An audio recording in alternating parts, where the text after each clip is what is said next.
Well, thank you very much, and Ethan, thank you so much, and Gerard, thank you. I'll just, I'm a teacher, so I like to walk around, and there's a little bit of accountability as well for you guys there.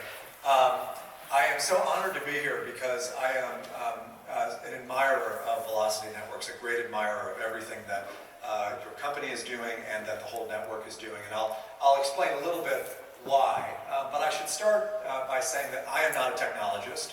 I am a bureaucrat and a regulator, and I want to talk a little bit about bureaucrats and regulators today, but I should just start with that disclaimer. I am joined by two fellow educators and two of the most interesting people that I've ever worked with and known, so let me introduce them first. First is Veronica Conforme. Veronica is the CEO of a group of charter schools here in the U.S. called the UP Education Network out of Boston. She previously was the head of Michigan's Education Achievement Authority, which was the state's intervention in the struggling Detroit public school system. And prior to that, we worked together in the Bloomberg administration right here in the greatest city on earth as the chief operating officer of the New York City Department of Education when I was deputy chancellor of this school system here in New York City. I also have the blessing to work with David Levin. David is currently an entrepreneur in residence at Arizona State University, which I'm sure many of you have had a chance to either work with or admire. He is also an investor, a chairman, and a board member for some of the more interesting companies around the world, including here in the States, in Israel, and in Europe. And David previously was the CEO of McGraw-Hill, among other companies, where he led education and technology transformations. So we're going to talk about very little to do with technology, probably very little to do with the kind of supply side that was presented earlier, or the product side that was presented earlier. And we're going to present a kind of case to you, more to do with the user.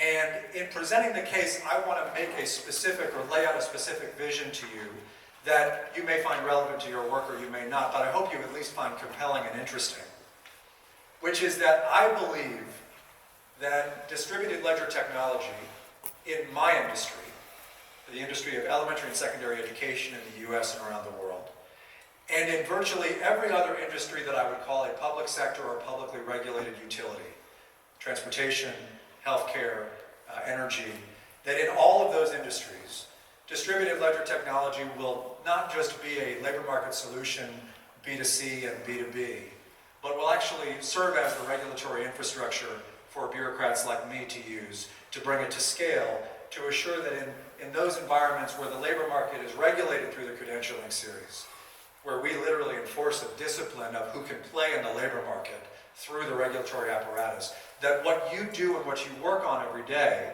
through Velocity Network and distributed ledger technologies generally will become the de facto regulatory infrastructure.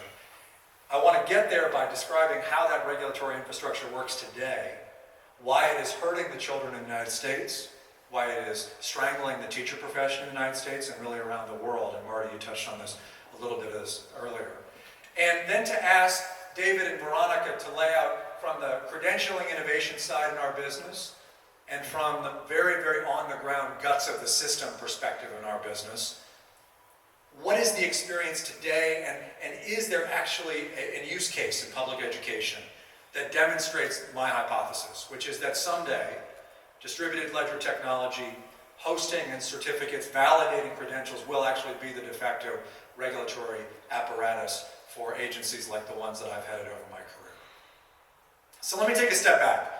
How does, and Marty again touched on this a little bit earlier, but how in my industry, but this is true in healthcare, it's true in a lot of utilities, how does in the US the system of verifying credentials and getting people hired actually work? Well, I can tell you, because I've been through it on the user side, I've regulated it, and I've run it. I've hired based on it, so was Veronica. I've run it, I've regulated it, and I've been hired through it. So here's how it works. You spend 4 years paying out of pocket for the tuition that gives you credentials on your transcript that ideally add up to a match with a set of requirements that your state, be it Tennessee, be it Louisiana, be it New York, has required. You build a credential through that experience, called your transcript, and you hope that your transcript matches these arcane and routinely changed in some backroom requirements by state boards of education. You also take a standardized test called the praxis that has, with apologies to my friends at ETS and Marty, I'm sure you know them well, no evidence in research for actually proving that you're an effective teacher. Zero. But it does cost you hundreds of dollars.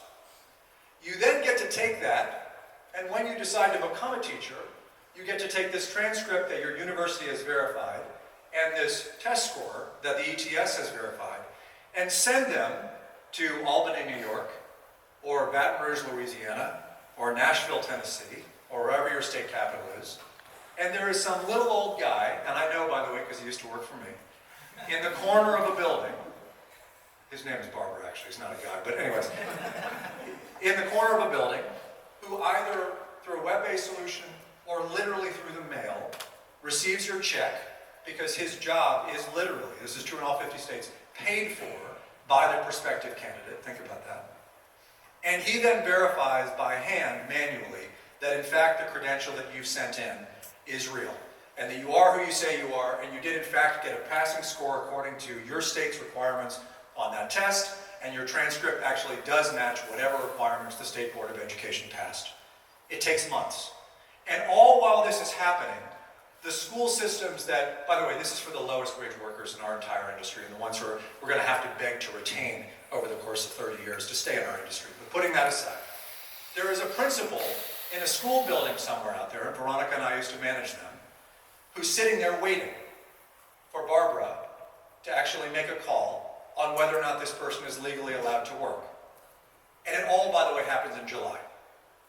So there is this insanely cyclical process that is totally irrational for meeting the needs of kids. And it's not surprising that literally as we come into the school year this year, according to federal surveys in the US, 45% of schools will have at least one empty classroom. And it's less surprising even than that those classrooms will be disproportional in places like the Bronx, Bedford-Stuyvesant, Eastern Queens, North Louisiana, the Ninth Ward of New Orleans, where low-income people of color in the US send their kids to school every day. The US system since the pandemic is 4 months behind, meaning the average US child is 4 months behind where they would have been prior to the pandemic. Globally, in countries in South Asia and Latin America that are very well developed educationally but less high achievement educationally, those numbers are up to 12 months. But I would tell you that the worst effect of the pandemic, far and away, will be that this system, which has created a nation in the US that is entirely uninterested in teaching, has literally been emptied out by COVID. Over the last 2 years, people like me who years ago chose to teach, I taught in a high school about 2 miles that direction, who chose to teach, have decided that teaching is a brutal job. It is a brutal job. It's a brutal job when you're being exposed, when you're being told you have to work from one day at home and one day online. We have to manage 25 6-year-olds through a computer. Secondly, they've decided that working from home is actually a lot better when you're working with adults and not working with kids. And 3, their skills, their communication skills, the way they can think on their feet, their critical thinking, the fact that they all have college degrees universally and they are massively underpaid, makes them very, very attractive, probably to many of the companies that you work in. So our business, already besieged by a horrifically bad regulatory environment in terms of its talent base, has been crushed by COVID. But if it's the regulatory environment that has made it such a really, really challenging field to staff, governments, the 50 state governments that run the US education system, have literally done nothing to change. Governors in this country, including my own governor, he speaks very badly of me, so I can speak very badly of him. They have proposed the thinnest solutions. We're going to pay teachers $1,000. That's our solution, by the way. We're going to pay teachers this year $1,000 more than we pay them next year. 8% inflation. We're going to pay them $1,000 more. Well, there goes your $1,000. That's the type of solution that policymakers are bringing to the table. And they're not really getting at the essence of the problem. The essence of the problem in our business is that the labor market has no staffing response to an environment that needs a staffing solution. And the reason there is no staffing response is that the entire staffing environment is constrained to a legacy staffing agency called colleges of education. And the reason that colleges of education are the enshrined staffing provider is that they're the only ones that teach it, that grant the sources of trust, the test and the transcript. And the only reason I think, having done this for years, that those are the only two sources of trust in our business is that Barbara can only afford to spend 9 hours a day working on 2 different sources of trust. If there were 100 sources of trust, Barbara would never be able to do that job. You'd need 500 Barbaras. But in a world where there's a Barbara, you can't have that many sources of trust. So we have a problem of regulatory capture in our business, which is that the sources of trust, which have no basis in evidence for efficacy, by the way, exist because the regulators need them to exist in order to do their jobs. They could never process and regulate the labor market in the way they need to or they want to if there were more sources of trust. But you won't ever get beyond just this incredibly passive staffing strategy in a time of incredible duress if you just have 2 sources of trust. And so why have I come to think that Velocity Network, whether it's the provider or whether it's just a demonstration of the principles that are being provided, in my business, in higher education, in transportation, in healthcare, and on all of these businesses that probably, to date, at least appear to be very, very resistant to the types of technology-driven solutions that you guys are bringing to the table. Why do I think it's the key? Well, it's going to make it faster. A hell of a lot faster. It's going to make it cheaper. No more telling people to make $30,000 a year to send in a $250 check to pay for Barbara's job. It's going to make it more private, because just entering your data, your personal education, your personal data on a state website is no real solution to privacy concerns.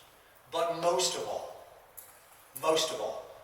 it would allow the entire ecosystem of credentialers and staffers to play on the network. And we have to get to a point at some stage in the government where we understand that we can't operate effectively to staff government services if we simply rely on legacy sources of trust, legacy staffing solutions. The only way to do that is to create a platform that actually capitalizes and attracts a wide array of credentialers and sources of trust, and of staffing solutions, and that is a distributed system. No more Barbara. Now the challenge, of course, is, and I'm a bureaucrat so I can say this, it's very hard for government to tell itself to get out of the way. We don't do a good job of that. And it's a political environment. It's a political environment where when people do bad stuff to kids, it comes back to bureaucrats like me. So I'm not saying that this is easy. But somewhere out there, I really do believe, sometime soon, there will be a governor, there will be a big city mayor who looks at the Randa Solutions of the world working in the K-12 education space, who looks at the Velocity networks of the world, catalyzing an ecosystem of credentialers and instantaneous matching of credentials, or verifying of credentials, and says, I want to make that labor pool available to the schools in my state. I want to get beyond the state boundaries, the fees, the inefficiency, the lack of productivity that comes from this old school system run by the Barbaras of the world.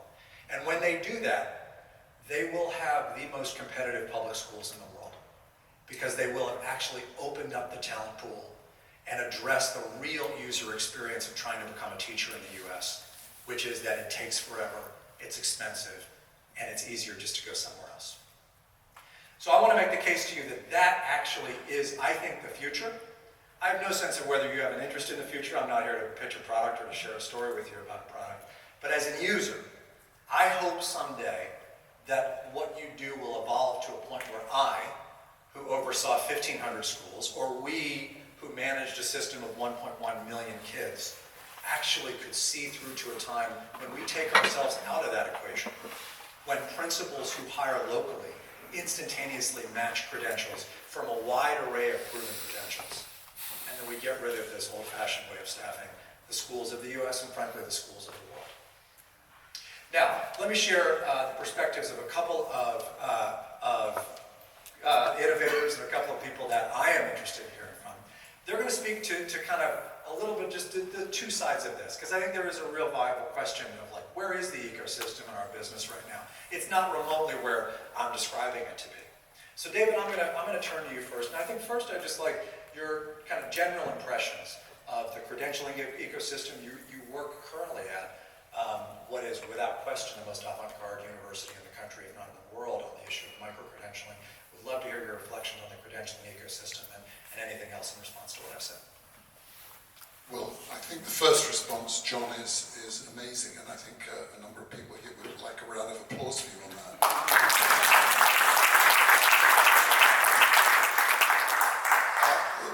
was a real tour de force. I'd love to say I work at, I'm the university entrepreneur at ASU, but what I have done in the last 24 months is in response to COVID, I saw what the dismal experience that my youngest son had in higher education, which was dismal at a top-end college, and pathetic. And I thought we could do better. So together with colleagues at ASU, we said, look, how can we establish a mechanism to train thousands of faculty on how to cope with this world of remote and hybrid teaching and learning? And so we created an event called Remote. The first one ran in June of 20. We've just had the fourth one. Sorry, let me get rid of that, Rose. We just had the fourth one. And on the way, we did it in a form of creating a free environment which all faculty could attend, which would be open with experiential learning, where we would assemble a group of experts who were really good at doing this and give them the chance to do essentially TED-style talks and then have a super interactive environment. For the first one, we had 25,000 people show up virtually and spend an average of 5 hours in this event. And along the way, with colleagues at ASU, we designed a credential, which would be a certificate that people could say and take back to their provost and say, I actually know what I'm doing here. It was kind of interesting because we didn't realize it at first, but however bad it was for faculty as a class, it was way worse for adjuncts. In fact, they were just dumped in it. There was virtually nothing. And so suddenly we were overwhelmed with adjuncts. And it turned out that a lot of them depended on income, which needed some sort of verification that they actually had got the skill. So we literally, with colleagues at ASU, we gave thousands of these certificates, which were ASU badge of, I've at least attended an event and participated in 5 or 6 or 7 or 10 presentations and engaged in debate. That feeling, so then pivot from that particular experience, which has been very gratifying, and huge feedback from faculty saying thank you. I mean, the number of thank you letters that we got was just extraordinary. To saying more generally, we've got this need to get away from transcripts. Because who cares? Transcripts do not demonstrate any capability whatsoever. And what is crucial is that the experiences that people have, which are much more relevant. And that is what employers want, that is what everybody wants. Can you show me some form of mastery against a specific thing? And that is not what a transcript shows. So I think one of the questions that I'd throw back at you all is, how do we think about experiential environments which pick up the capabilities that people want? And so to a group like this, you'd say, well, I'd be much more interested. Who here has attended a Major League hacking event, for example? Must be yes, okay. I'd be much more interested by who's got a great experience out of Major League hacking as a proof that you can code. That's way better than a computer science degree from any university. And those sorts of the variability which allows us to create certificates of experience which can be validated by peers and where you can avoid the gaming is crucial. So that's what I'd stop at. And just let me ask one follow-up, David, before we get to Veronica. How close are we to that time when individual, let's just take our industry, higher education, secondary, elementary education, because I do think that in other industries I would describe that as a pretty well-evolved idea. In our space, how close are we to that time? I'd love to say we're close. I don't think we're anywhere close. I think there's a resentment, a fear of badging, a demeaning of badging, a demeaning of experiences, and a sort of clinging to credentials as which are accredited credentials as being some sort of gold standard. And evidently it's not the case. If you pick industries where there's much more dynamism, and software is a great one, people don't recruit who's got a computer science degree. They're just not interested. It's one criteria, but not the defining force. Thank you. Veronica, you're kind of on the other end of this, which is that you are the hirer And you've been a hirer in a local context where you're running a set of schools in the Boston area. You've been you've been the chief operating officer for the largest school system in the U.S. And you're a native New Yorker too. I should note that. Newfound New Yorker, native New Yorker, sometime New Yorker. We're all about New York. Just to illustrate your experience in those jobs, in the kind of the way the system works, the way things really are, and tell us about the challenges of this environment. Thanks so much. I'm so excited to be here. This is such a critical issue for us in the education space. I would start by saying that the average time, let's start with time, just time to get a teacher in front of 30 kids. It's on average 2 months in all of the places I've worked, regardless of the type of school, because of the process that John described. It is one person in peak season trying to get through, or a group of people trying to get through as many transcripts as possible, trying to get as many verifications as possible, trying to get sources of references, et cetera, et cetera. It is cumbersome, it is detailed work, it's often riddled with mistakes. Packages get sent back, then they have to be reconfirmed. It is so archaic in many sense that people get disinterested, don't want to enter the teaching profession,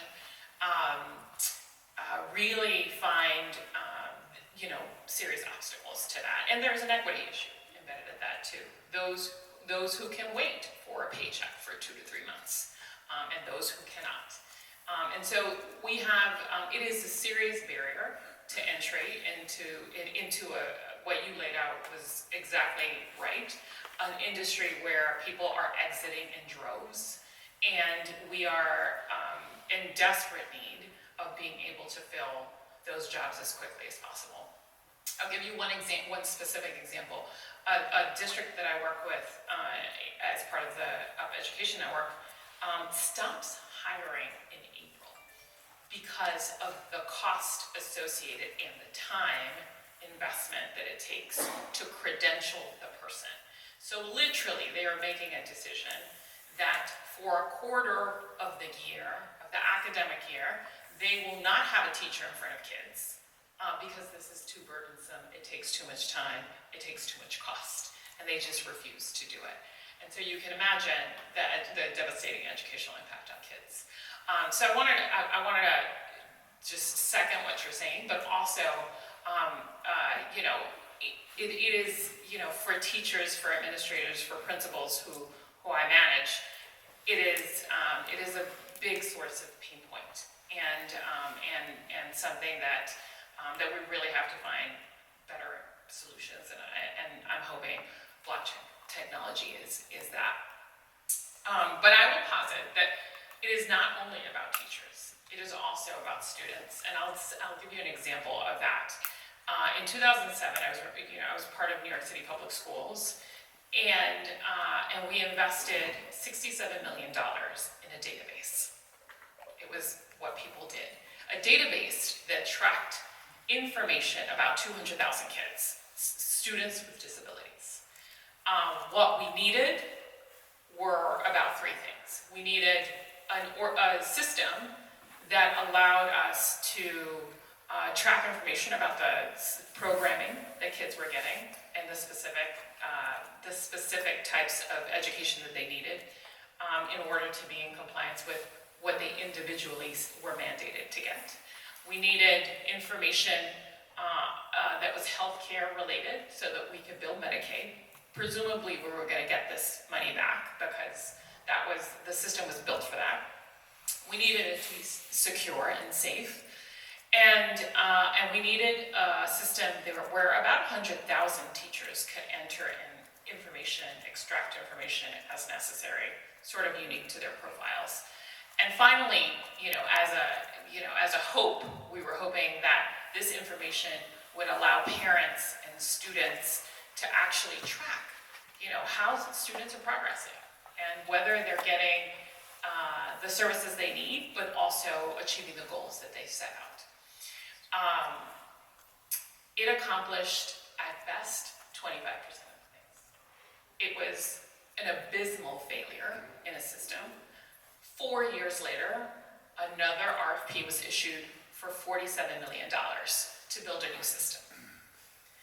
This is information about 200,000 kids in one system that allows them to know that they actually received a program or service that they are entitled to.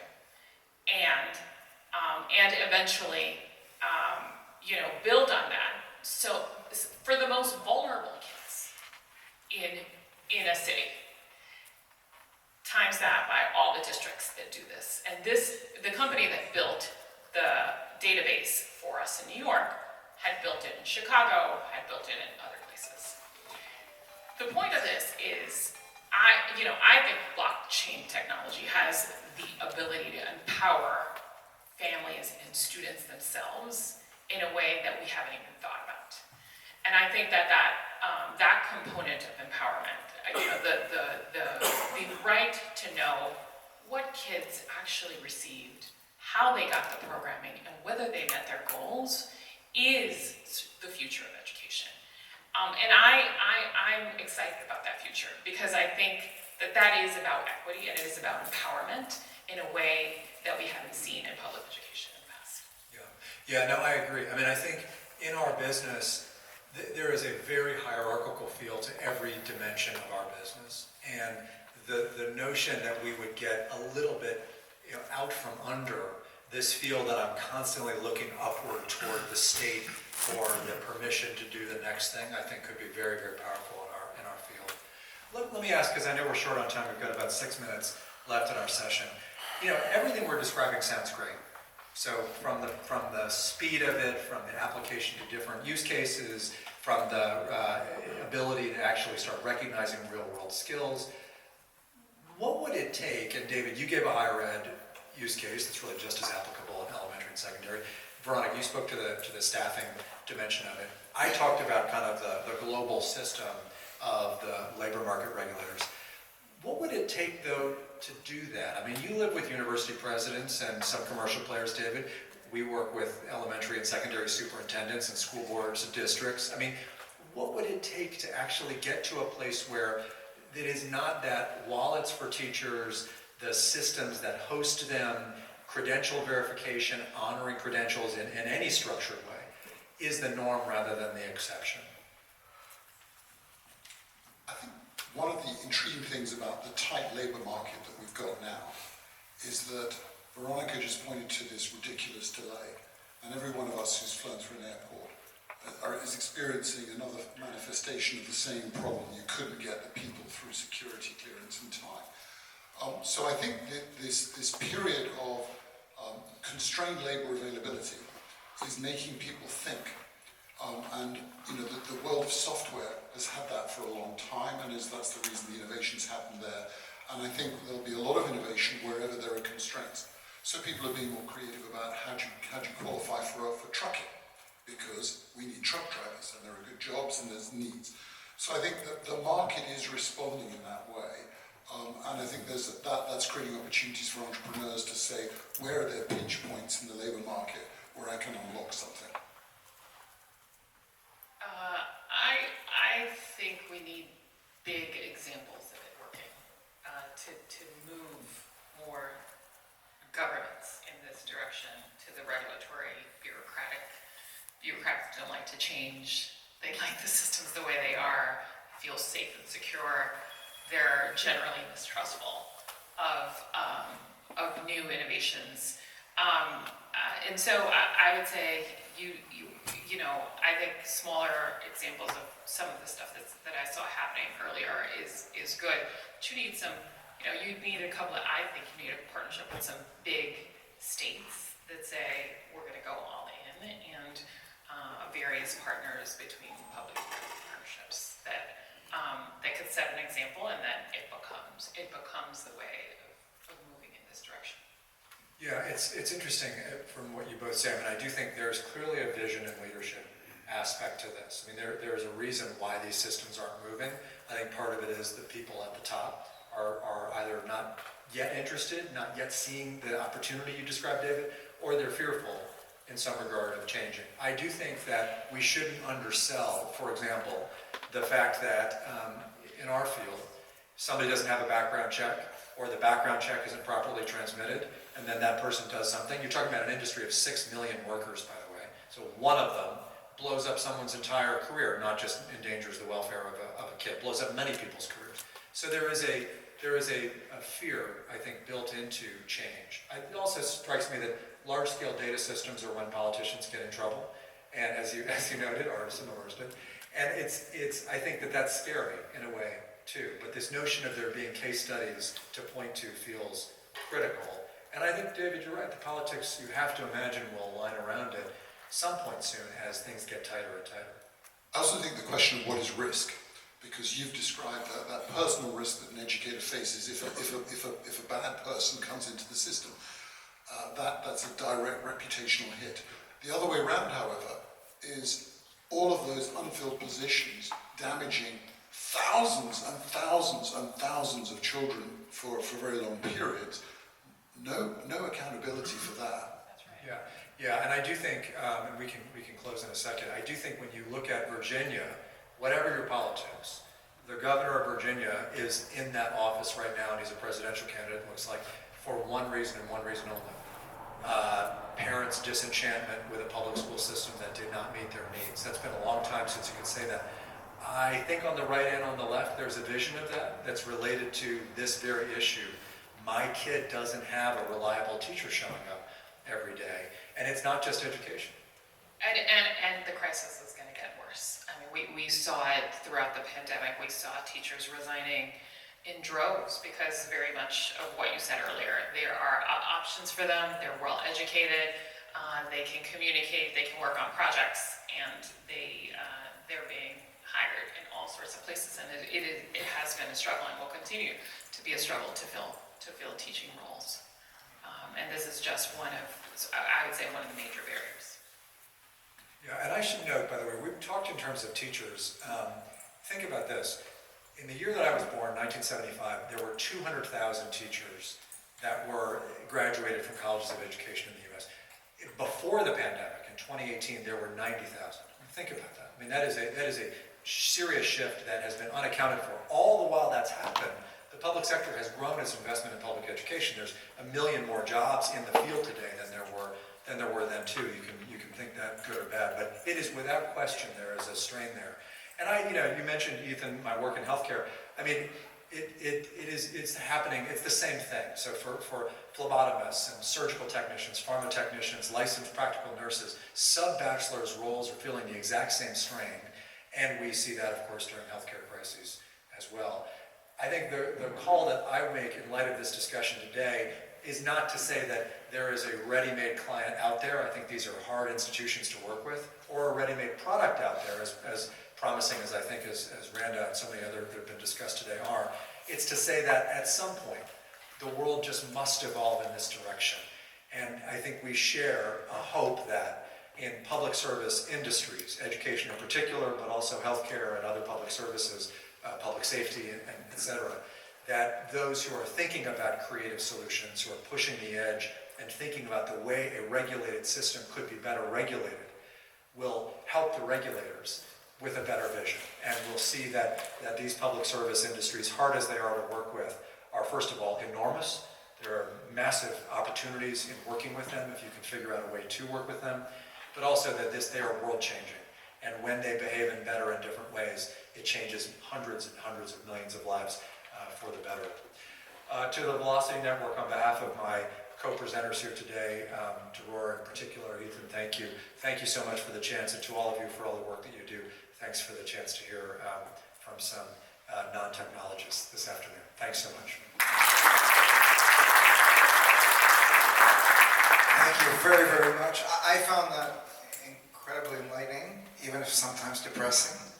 And I do agree with what John was saying at the end, that you can repeat the examples you gave and the stories that seem ludicrous from industry to industry. We've been working with a number of different industries over the last 3 years in initial pilots. Tomorrow join us for a session around what we're doing in healthcare and in banking.